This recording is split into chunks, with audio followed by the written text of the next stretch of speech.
My name is Justin Russell, and I am the Principal Director of the New York Center for Foreign Policy Affairs.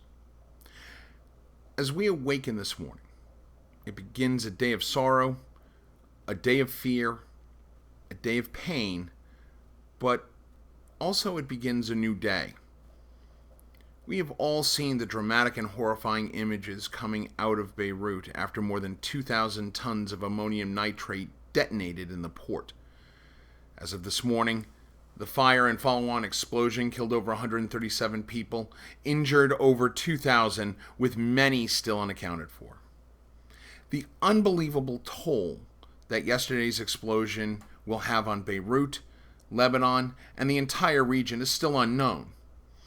But what we can say, that with thousands in Beirut now homeless or without shelter, the humanitarian crisis that may loom could be of unbelievable proportions.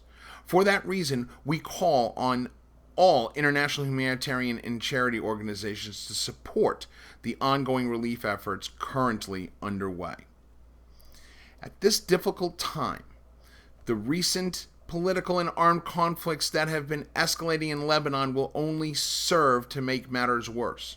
Therefore, we call on all parties in the region to put aside political differences, put down their weapons, and focus on humanitarian efforts. Just like responding to this crisis during a global pandemic, providing relief efforts during armed conflict will hurt the innocent people who seek care. Again, it will only serve to make matters worse. We know that response and recovery after a catastrophic event such as the explosion yesterday in Beirut is difficult in a normal world.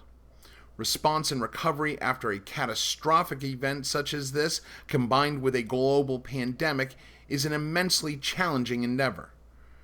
Add in politics, armed conflict, and political infighting, and it creates an additional level of criticality that is not only avoidable, but unnecessary. However, we know the strength and resiliency of the Lebanese people. We know the generosity that is inherent in people, especially in difficult times. We know that when challenges face our world will rise to the occasion and do what's right for their fellow man.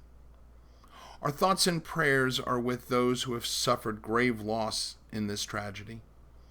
Our hope and full support is with those in need as they face the days to come. But most of all, our dream for a new and brighter future for Beirut, Lebanon, and the Middle East is unending, and we pray for a swift recovery for those directly and indirectly affected. Finally, to our friends in Lebanon, we say God bless, and may you wake up tomorrow in a peaceful day.